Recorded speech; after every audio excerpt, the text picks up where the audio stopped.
This is a hands-on lesson where we're going to create an AWS organization and then use the organizations to actually add a new account. So it's going to create an account through AWS Organizations.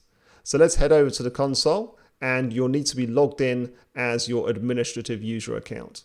On the AWS Management Console, I'm going to search for Organizations, choose AWS Organizations, and as you can see, we don't have an organization in this account.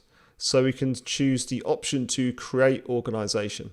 It tells you a little bit about what the organization will provide, a single payer and centralized cost tracking, lets you create and invite accounts. So you can create accounts, which is what we're going to do, but you can also invite existing accounts. So if you have a bunch of existing accounts that you would like to put into this centralized governance structure, or you might want to be able to apply SCPs to them, then you can invite those accounts to join the organization.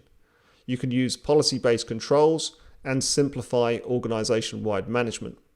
So let's create this organization, and that's it. Very, very simple. We now have the account name DCT Management. This is going to be the root account of the organization. That's known as the management account, which is why we called it the management account. And you can see the email associated with that and the account ID. Now, if you head up to Organize Accounts here, you'll see we have this root.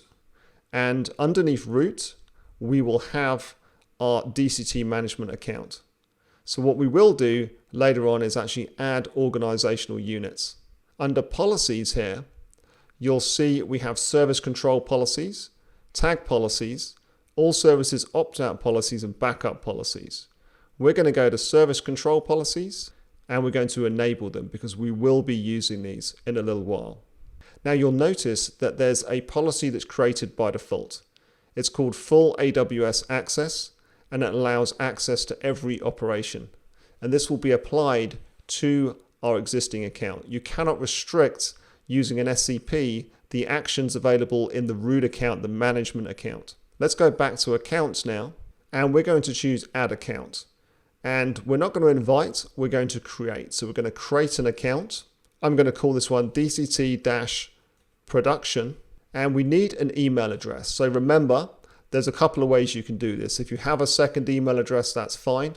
If you wanted to use something like dynamic aliases, then you can do that with Gmail, and you can do it with Office 365. So look up dynamic aliases for Gmail or Office 365, and you'll see how you can do that. And it's a way that you can add additional aliases to your existing email address. In my case, I have an email address, which is dct-production@digitalcloud.training. So I'm going to put that in. And then we need to give the role name. So it's suggesting this role name, which is Organization Account Access Role. I'm going to use that name. And let's just choose create at the bottom here. So that's all there is to it. We've now created an additional account using AWS Organizations. You'll notice it sent a verification email. So just go and click on the link. Once you've done that, you should see this message that says that your email address has been verified. Now, the next question is, how do we use this account? How do we get into this account? So there's a couple of things. Firstly, there is a root user, and it's associated, as with all accounts, with the email address that was used to create the account. Now, we don't have a password. AWS sets a very complex password by default, but there's no way of accessing it. So actually, you have to go through the password reset process to be able to set a password for this account. Now, we're not going to do that. What we're going to do is use the switch roles feature to switch to that particular account. So let's choose switch roles, choose switch role at the top here.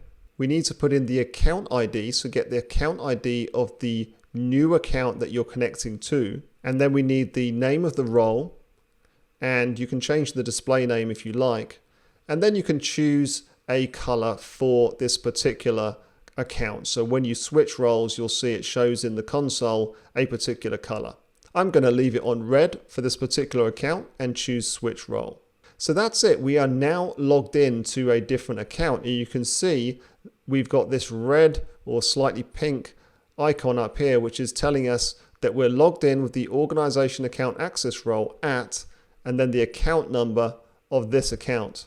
And we're on the AWS Organizations console, but we could go somewhere else, for example, EC2, and this will be EC2 on the new account. In fact, let's go to IAM, and you can see that this is a different account. It doesn't have any users created in it at the moment.